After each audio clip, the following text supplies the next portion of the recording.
There's a massive political problem when it comes to trans rights issues.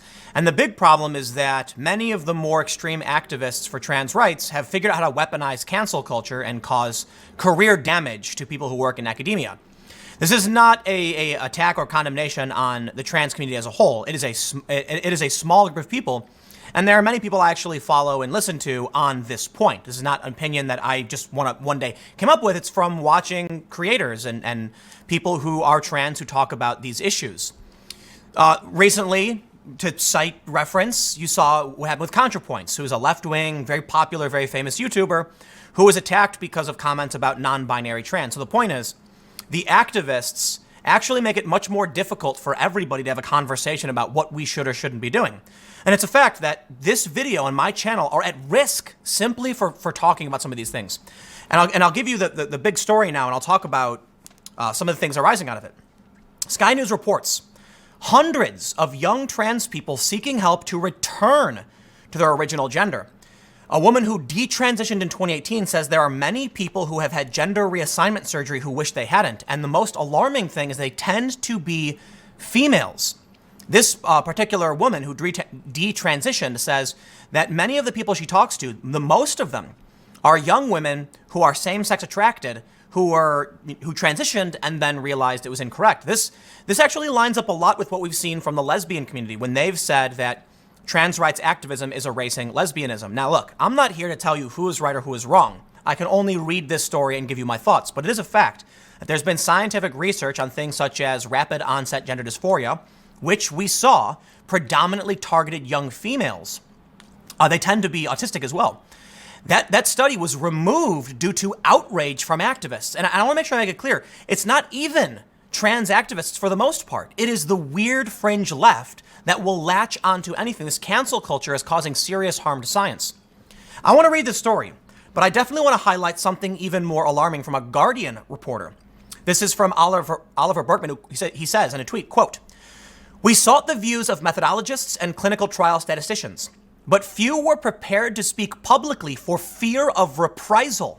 The research didn't provide the NHS with any of the annual progress reports it requires researchers to submit. This has to do with puberty blockers, and we're now learning that it's potentially harmful.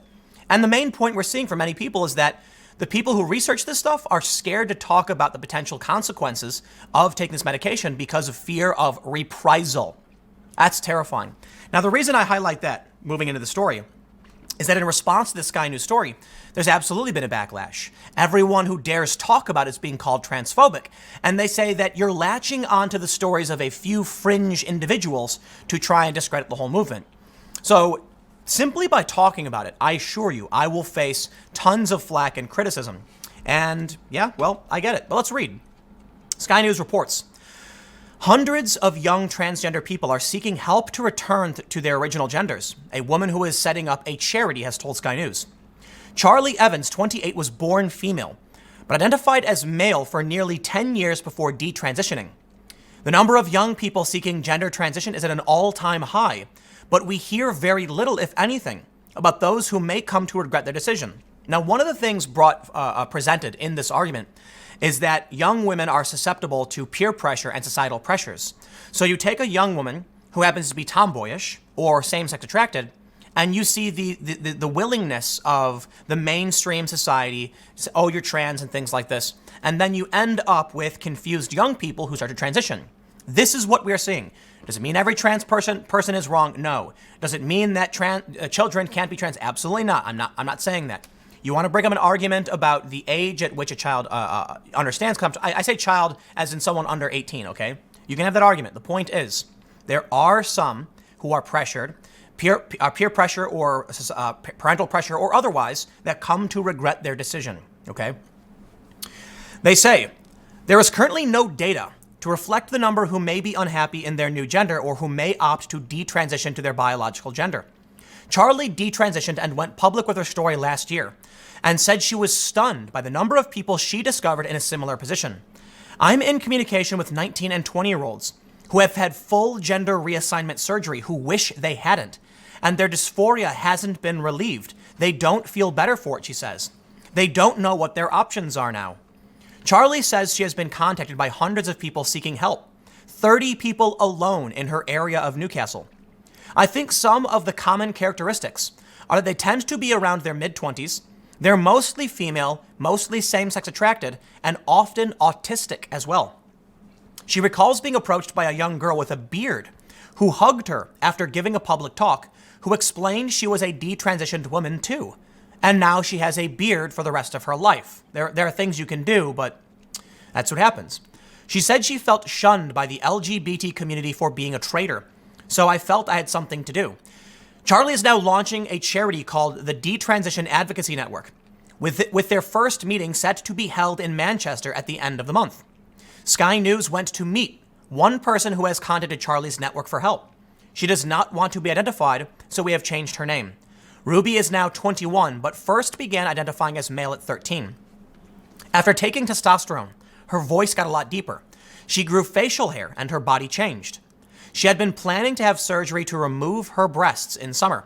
However, in May, Ruby voiced the growing doubts she had been harboring and made the decision to come off testosterone and detransition to identify as female. I didn't think any change was going to be enough in the end, and I thought it was better to work on changing how I felt about myself than changing my body, says Ruby. I've seen similarities in the way I experience gender dysphoria and the way I experience other body image issues. This is a very important point. There are absolutely gender dysphoric people. They absolutely can be helped by confirmation surgery, to use the common parlance, and therapies to help them, whether it's hormone therapy, actual mental therapy, to help them figure out how to relieve this dysphoria. It's also true that people experience general body dysmorphia, and you may have people who present similar symptoms to standard gender dysphoria and then get misdiagnosed, I guess. Look, I don't have all the solutions. I don't know what we should or shouldn't do. I do know that if we're experiencing this now, the conversation needs to happen. And I also know that anybody who wants to talk about it faces a fear of reprisal. Now, look, I don't work in academia. I have no boss. My boss is technically me, which means anybody can slam me and smear me and say whatever they want. Fine, whatever. I don't care. But it's been brought up before. Jesse Single, in response to that tweet from Berkman, says, remember, this is totally normal, and anyone with any qualms about the diagnostic processes surrounding youth gender dysphoria treatment for which we have basically no long-term outcome data, is a hardened bigot who literally wants trans people dead. Yeah, you go with that. See, Jesse has been attacked a lot for bringing up simple points and simple questions. And that's what we're seeing now, the real ramifications of what happens when you don't talk about this. We don't have long-term studies on this. In fact, there are there's anecdotal studies that have proved to backfire much in the same way. So how do you solve for this problem? I honestly can't tell you because I don't know. I don't think I should have the answers, and I absolutely don't because I'm not the smartest person in the world. I can't tell you. When we're seeing this, perhaps we need to calm down, ignore the cancel culture activists, and have a real conversation. Ruby explains she also had an eating disorder, but she does not feel that issue was explored in the therapy sessions she had when she went to gender identity services. When I was at my gender clinic to get referred for hormones, we had a session where I went over my mental health issues and I told them about my eating disorder. And they didn't suggest that could maybe connected with my gender dysphoria. For everyone who has gender dysphoria, whether they're trans or not, I want there to be more options for us because I think there is a system of saying, okay, here's your hormones, here's your surgery, off you go. I don't think that's helpful for anyone. There's a series of questions I have, and these are legitimate questions. It's often difficult to ask real questions because any questioning is considered blasphemous and transphobic. But here's my question. ContraPoints talked about binary trans people. Somebody who is born male and presents male and then wants to present as female. But then you have non-binary trans folk. They say that gender is a social construct. If a biological female can be a woman, but dress in a three-piece suit and play sports and be the CEO of a company, traditionally masculine roles, and a biological male can put on a gown and dance around, traditionally female roles, what is the biological requirement for being male or female? And if you are trans, can't you just be male presenting female trans? There are people on Twitter, male individuals. There's one tweet, I believe it might be a parody, but there are other examples of this where someone will be presenting as totally male, say they present male, but they are a trans woman who presents as male, right? So think about it this way. A female can wear a suit and be a female and be a woman and be straight. A male can wear a dress and be a male who's attracted to women and be straight. They just call it cross-dressing. But what's the difference then? If you can have a trans person who isn't on hormones and doesn't trans, where is that quantification? I mean, there's a legitimate question.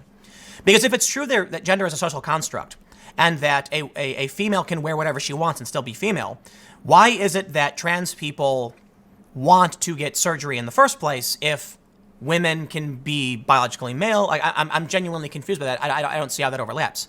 And that's why I think ContraPoint's gotten a lot of trouble for pointing this out. The trans people that I've talked to who have transitioned to female talk about how they believe in binary gender, and that's why they wanted to transition. But you do have people who look like I do with a beard and regular clothes and say that they are a trans woman who presents male and is attracted to women. In which case, I genuinely don't understand. Now, I will stress, I gotta get to this final point. I gotta keep these short.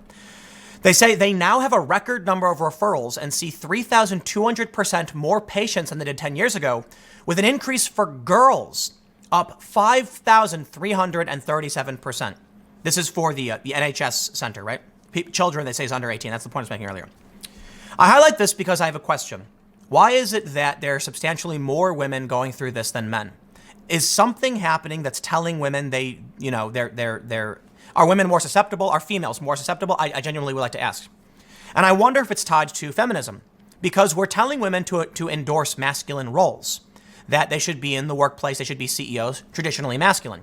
I'm not saying it should be, but it is traditionally. But we're not seeing a lot in the media telling men to be traditionally feminine, house husbands and not working and things like that. In which case, I feel like you'll find young women being told to play sports, and then when they do, they're told they're acting like a boy, and then when they do, they're told it's because they're secretly trans. I think that's a potential outcome of this. It may be why there are more girls transitioning than boys. Maybe it's biological. I honestly don't know. But we are seeing this. And all I can really say is if people want to detransition, we need to have a conversation about it, because this is affecting people's lives.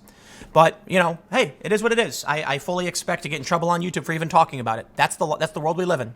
5, 4, 3, 2, 1. Wait for the tweets. Stick around. I got a couple more segments coming up in a few minutes, and I will see you shortly.